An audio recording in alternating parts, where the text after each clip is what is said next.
غفران لسعيه وإنا له كاتبون۔ فمن يعمل، جس نے عمل کیا، من الصالحات، نیک اعمال میں سے، وهو مؤمن، اس حال میں کہ وہ مومن ہو،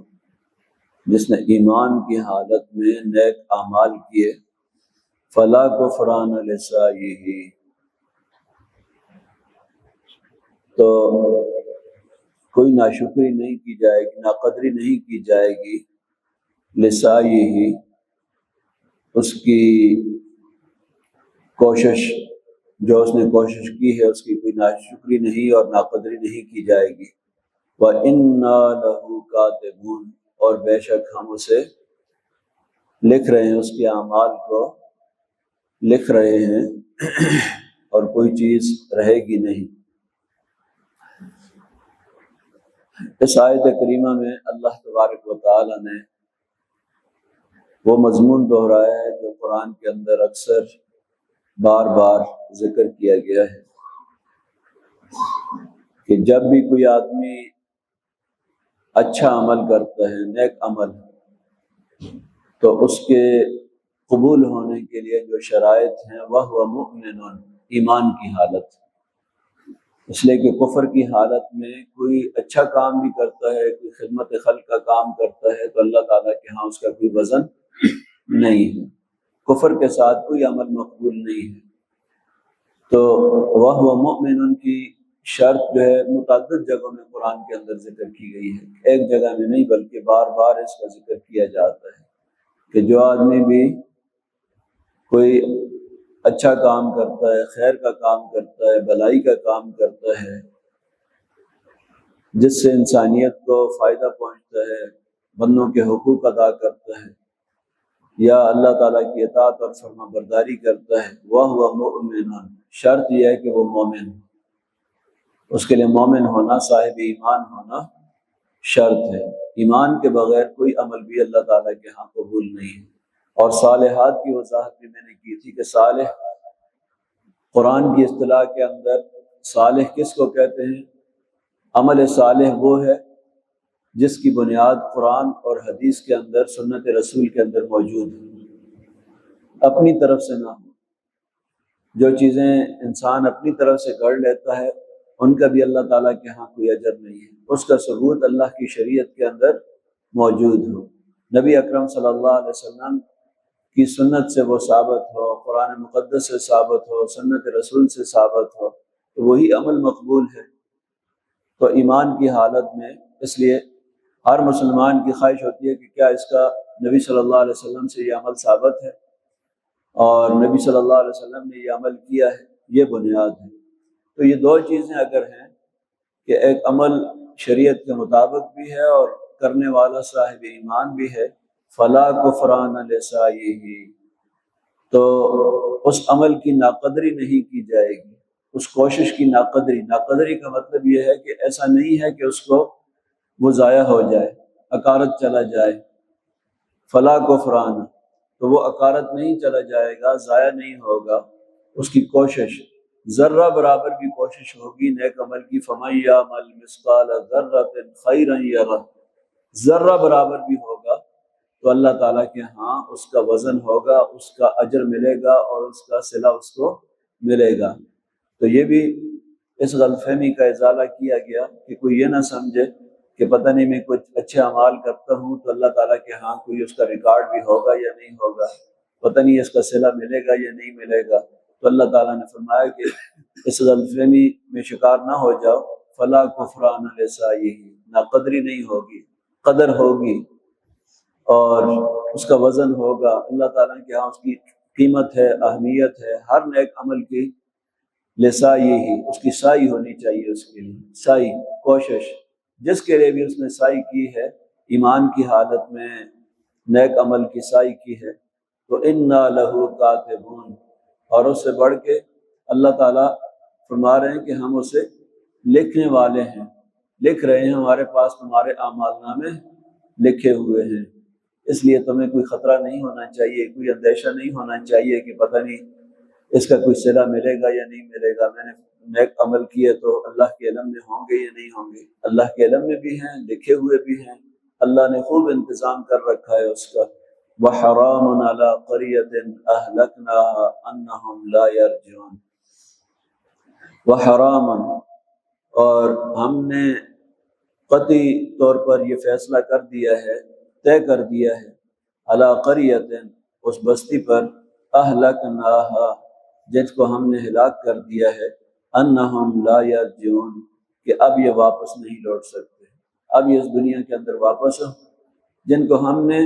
ایک دفعہ تباہ کر دیا ان کے ظلم کی وجہ سے، ان کی شرارتوں کی وجہ سے، ان کی بدعمالیوں کی وجہ سے، تو اب ان کے لیے دوبارہ موقع نہیں ہے کہ یہ دنیا کے اندر آ جائیں۔ ان حرام، یہ حرام ہے اب ان کے لیے۔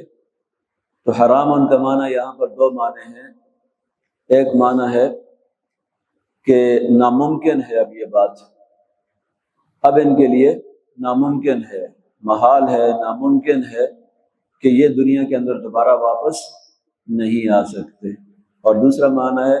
لازم ہے، یعنی طے شدہ یہ بات ہے۔ اللہ تعالیٰ، دونوں کا مفہوم ایک ہی ہے، مفہوم کے لحاظ سے کوئی فرق نہیں ہے، لیکن مترجمین نے ترجمہ کرتے وقت یہاں پر حرام ان کا معنی کہ ناممکن ہے یہ بات، ممنوع۔ ویسے تو حرام کہتے ہیں اس چیز کو جو کہ ممنوع ہوتی ہے، کہ فلاں چیز جو ہے یہ حرام ہے، یعنی اس کا استعمال حرام ہے، لیکن کسی بستی کے لیے حرام کا لفظ استعمال کرنے کا مفہوم یہ ہے کہ ناممکن ہے، یہاں ناممکن کے معنی میں کہ ناممکن ہے یہ بات کہ وہ دوبارہ واپس آ سکیں کسی بستی کے لیے بھی۔ اہلکناہا، تو کب واپس آئے گی وہ؟ کب؟ قیامت کے دن، آگے قیامت کا ذکر، حتی اذا فتحت یاجوج و ماجوج، یہاں تک کہ جب کھول دیا جائے گا یاجوج اور ماجوج کو، وَهُم مِّن كُلِّ حَدَبٍ يَنْسِلُونَ، اور وہ ہر بلندی سے، اونچی جگہ سے، ینسلون، دوڑتے ہوئے آئیں گے۔ ینسلون، ینسل کہتے ہیں بیڑیے کی جو تیز رفتار ہوتی ہے اس کو کہا جاتا ہے ینسل۔ انسلان الزب، زب عربی میں کہتے ہیں جو بیڑیا جس وقت بہت سپیڈ کے ساتھ، تیز رفتار کے ساتھ چل رہا ہوتا ہے تو سرعت رفتار، ان کی تیز رفتار کو ینسلون کہتے ہیں۔ تو اس طرح بھاگ رہے ہوں گے پہاڑوں سے، اس طرح اتریں گے جس طرح کے بیڑیا بہت تیز رفتاری کے ساتھ جو ہے وہ بھاگ رہا ہوتا ہے، اس رفتار سے وہ اتر رہے ہوں گے پہاڑوں سے۔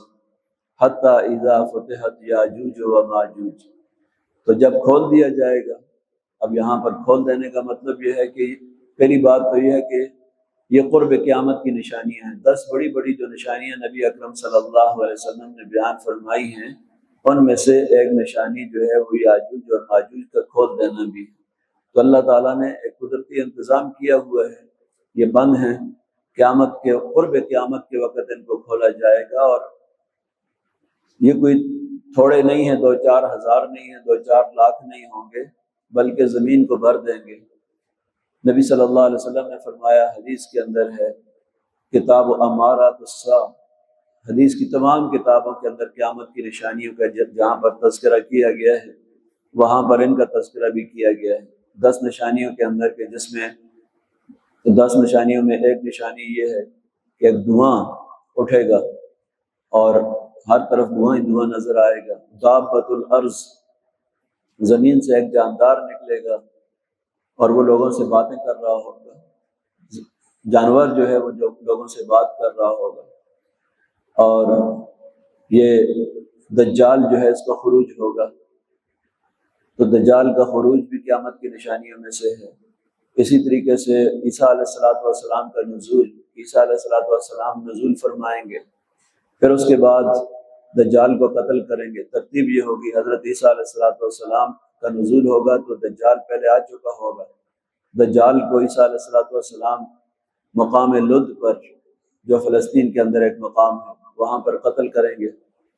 اور اس کے بعد جو ہے یہ یاجوج ماجوج کا سلسلہ شروع ہوگا، اور عیسیٰ علیہ السلام کا دور ہی ہوگا یہ جس کے اندر یہ نکلیں گے۔ اور نبی صلی اللہ علیہ وسلم نے فرمایا کہ جس نہر سے گزریں گے تو اس کا سارا پانی پی جائیں گے، کچھ بھی باقی نہیں بچے گا۔ لوگ پیچھے آئیں گے تو کہیں گے کہ یہاں تو کبھی کوئی دریا بہتا ہی نہیں تھا، کوئی نہر نہیں بہتی تھی، اس قدر اس کا پانی جو ہے وہ پی جائیں گے تو لوگ اپنے گھروں کے اندر بند ہو جائیں گے، اور اللہ تبارک و تعالیٰ ایک خاص قسم کی بیماری ان کو لگائے گا تو جس سے یہ ختم ہو جائیں گے بعد میں۔ تو یہ یاجوج اور ماجوج کے حوالے سے کہ یہ بھی قیامت کی نشانیوں میں سے ہے کہ کوئی بستی جو اللہ تبارک و تعالیٰ نے جس کو تباہ کر دیا، جن قوموں کو، وہ اس دنیا کے اندر تو واپس نہیں آئیں گی، البتہ قیامت میں اللہ تعالیٰ ان سب کو دوبارہ اٹھائے گا، اور یہ قیامت کب آئے گی اس سے پہلے کچھ اس کی نشانیوں میں سے ایک نشانی یاجوج اور ماجوج کا کھول دیا جانا ہے۔ وَهُم مِّن كُلِّ حَدَبٍ، ہر اونچی سے، حدب کہتے ہیں بلندی کو، اونچائی سے اتریں گے، ینسلون، تیزی کے ساتھ بھاگ رہے ہوں گے۔ وَاقْتَرَبَ الْوَعْدُ الْحَقُّ، اور یہ وہ وقت ہوگا جب قیامت کا وقت قریب آ چکا ہوگا، یہ قیامت کی نشانی ہے۔ وَاقْتَرَبَ الْوَعْدُ الْحَقُّ، وہ سچا وعدہ، قیامت کا وعدہ جو ہے وہ قریب آ چکا ہوگا۔ تو یہ اس وقت زمین کے اندر اتریں گے، فساد پھیلائیں گے، اور جب لوگ گھروں کے اندر بند ہوں گے، زمین پر ان کو کوئی نظر نہیں آئے گا، تو یہ آسمان کی طرف تیر ماریں گے اور کہیں گے کہ زمین والوں سے ہم فارغ ہو چکے، تو اب آسمان والے کو ختم کرنا چاہتے ہیں ہم، تو یہ وہ مخلوق ہوگی۔ تو اللہ تعالیٰ کے حکم سے وہ تیر جو ہے وہ خون آلود واپس آئے گا، اور کہیں گے کہ اب یہ جو ہے یہ آسمان کی جو مخلوق ہے اس کو بھی ہم نے ختم کر دیا ہے۔ وَاقْتَرَبَ الْوَعْدُ الْحَقُّ، تو یہ سچا وعدہ جو ہے اس کا وقت قریب آ چکا ہوگا۔ فَإِذَا هِيَ شَاخِصَةٌ، لیکن یہ ختم ہو چکے ہوں گے۔ نبی صلی اللہ علیہ وسلم نے فرمایا کہ قیامت جب آئے گی تو کوئی شخص لا الہ الا اللہ پڑھنے والا نہیں ہوگا، بلکہ اس سے پہلے ایک ہوا چلے گی، جتنے اہل ایمان ہوں گے سارے کے سارے فوت ہو جائیں گے، اس کے بعد صرف ظالم، کافر اور مشرک جو ہیں زمین پر رہیں گے، اور ان پر قیامت آئے گی، اہل ایمان میں سے کوئی بھی باقی نہیں رہے گا۔ فَهِيَ شَاخِصَةٌ أَبْصَارُ الَّذِينَ كَفَرُوا،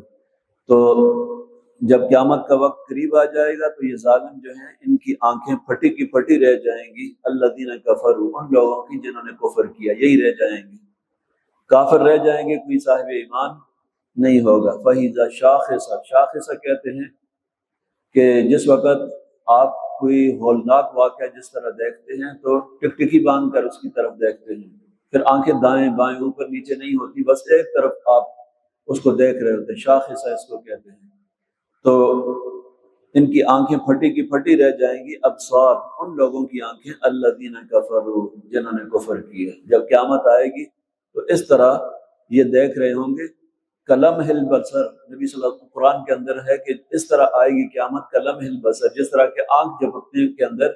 قیامت آ جائے گی۔ ایسا نہیں ہے کہ اس کے لیے پہلے کوئی بڑی منصوبہ بندی اور بہت چیزیں ہوں گی، قرب قیامت کی نشانیاں اپنی گزر چکی ہوں گی۔ قیامت کا وقت جب آئے گا تو ایک لمحے کے اندر ساری کائنات جو ہے وہ درم برہم ہو جائے گی، اور کہیں گے یا ویلنا قد کنا فی غفلۃ من ھذا، یہ کافر کہیں گے اے کاش، ہائے ہماری کم بختی، قد کنا فی غفلۃ، ہم تو غفلت میں تھے، ہم تو بے خبری میں پڑے ہوئے تھے، غفلت میں تھے، من ھذا، اس قیامت کے بارے میں، ہم تو کہتے تھے کوئی قیامت نہیں ہے، مذاق اڑا رہے تھے ہم تو، بل کنا ظالمین، بلکہ ہم تو بڑے ہی ظالم تھے۔ اپنے گناہ کا اعتراف اس وقت ہی کر لیں گے، جو قیامت کا انکار کرتے تھے، اعتراف جرم قیامت کو دیکھنے کے ساتھ ہی شروع ہو جائے گا۔ تو پہلے کہیں گے غفلت، کہ ہمیں تو پتہ ہی نہیں تھا۔ غفلت دو معنوں میں استعمال ہوتا ہے، غفلت کا مطلب یہ ہوتا ہے کہ بے خبری میں تھے، پھر یاد آئے گا کہ انبیاء نے تو یہ باتیں کہی تھی، یہ باتیں ہم تک پہنچی تھی کہ قیامت ہوگی، پھر اپنے آپ کو قصوروار ٹھہرائیں گے، بل کنا ظالمین، بلکہ ہمیں تو بڑے کھول کے بیان کر دیا تھا کہ قیامت آئے گی، اس کی نشانیاں یہ ہوں گی۔ تو جب قیامت کا یہ سلسلہ ہوگا تو کہیں گے بل کنا ظالمین، بلکہ ہم ہی ظالم تھے، ہم ہی قصوروار تھے، اپنے گناہوں کا، اپنے قصور کا اعتراف کریں گے کہ ہم نے نہ مان کر